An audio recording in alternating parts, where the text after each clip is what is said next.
14 ans déjà, c'est peu et beaucoup à la fois. Jusqu'alors inconnu du monde de l'ensileuse automotrice, Krone lançait en mai 2000, tel un pavé dans la mare, une machine qui allait marquer une nouvelle étape dans le monde de la récolte. Un peu comme le jour où apparaissaient les premières automotrices ou bec rotatif. Forcément, ça avait révolutionné le quotidien des conducteurs. Alors considérons que la Big X première du nom reste la locomotive de cette montée en puissance et de l'accroissement des débits de chantier, avec des machines allant de 500 à plus de 1000 chevaux et avec des têtes de récolte jusqu'à 14 rangs. Aspect-le au siège de la firme, on misait donc jusqu'alors sur des machines de haut niveau. Mais aujourd'hui, Krone semble tirer sur les rênes en limitant la cavalerie pour correspondre au cœur du marché, celui des machines de 500 à 600 chevaux. Le jeune spécialiste profite de cette nouvelle génération pour se doter d'un banc de test capable de vérifier en bout d'une nouvelle ligne d'assemblage l'intégralité de sa gamme d'ensileuses, soit un investissement de 40 millions d'euros.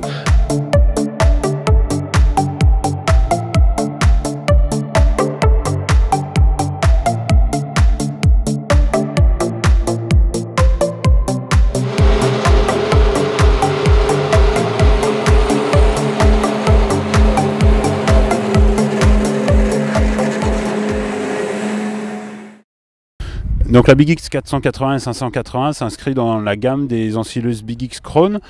Elle vient s'intégrer dans la gamme en dessous de la gamme que l'on connaît déjà, à savoir la Big X 600, 700, 850 et 1100. Donc dans cette nouvelle gamme Big X, on va avoir deux modèles, la Big X 480 et la Big X 580, respectivement équipés d'un moteur de 6 cylindres en ligne de 12 litres de cylindrée, et pour la 580 d'un moteur 6 en ligne Mercedes également de 15 litres 6 de cylindrée.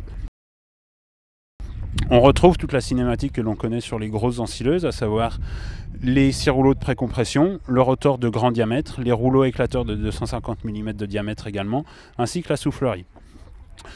Une particularité sur ces machines, c'est que la machine n'a pas de boîtière en voie d'angle. Le moteur est placé transversalement sur la machine. Après, on va entraîner les différents éléments du flux de fourrage par l'intermédiaire de courroies que l'on va pouvoir embrayer de façon différenciée. C'est-à-dire qu'on va pouvoir inverser le sens de rotation des rouleaux et de l'outil frontal sans que le rotor ne tourne. Ça par l'intermédiaire de deux poulies qui sont placées sur le côté gauche de la machine. Sur cette machine, on va retrouver également un avancement hydrostatique à 2 roues motrices ou 4 roues motrices. Une autre avancée sur cette nouvelle Big X 480 ou 580 et sa suspension arrière indépendante qui va permettre d'avoir un rayon de braquage de l'ordre de 8 mètres, ce qui permet avec un outil frontal de 8 rangs de faire un demi-tour sans avoir à manœuvrer. Il y a un outil frontal tel que le pick-up aujourd'hui, derrière un endaineur de 8 mètres, on va pouvoir reprendre un andin directement sans avoir de manœuvre à faire. Une autre avancée sur cette machine également, c'est son gabarit réduit permettant d'avoir une excellente visibilité sur l'arrière de la machine. Une autre interface est proposée également au sein même de la cabine de façon à avoir la commande qui suit le siège, de façon à avoir un poste de conduite très confortable. Toutes les informations étant données sur un écran couleur qui a été redessiné pour cette nouvelle machine. Une nouveauté également est sa capacité. Donc on a une machine permettant de faire de grosses journées puisque la capacité du réservoir atteint 1500 litres. On peut également avoir un réservoir additif de 200 litres qui se trouve sur ce côté-ci. Ces machines-là fonctionnent en AdBlue, donc c'est-à-dire qu'on va avoir un moteur de dernière génération sur lequel un réservoir de 130 litres d'AdBlue vient se greffer, permettant d'avoir des grandes journées de travail. Au niveau des outils frontaux, on va retrouver la gamme de pick-up 3 mètres et 3 mètres 80 que l'on connaît, également des becs, des collecteurs à maïs Easy Collect, 6, 8 ou 10 rangs en 2 parties, ou 8, 10 ou 12 rangs en 3 parties. Une particularité sur cet ensemble est son nouveau cadre pendulaire qui s'intègre directement sur la chambre d'alimentation, ainsi qu'un tube qui va permettre d'avoir un suivi actif du sol, quel que soit le type d'outil frontal.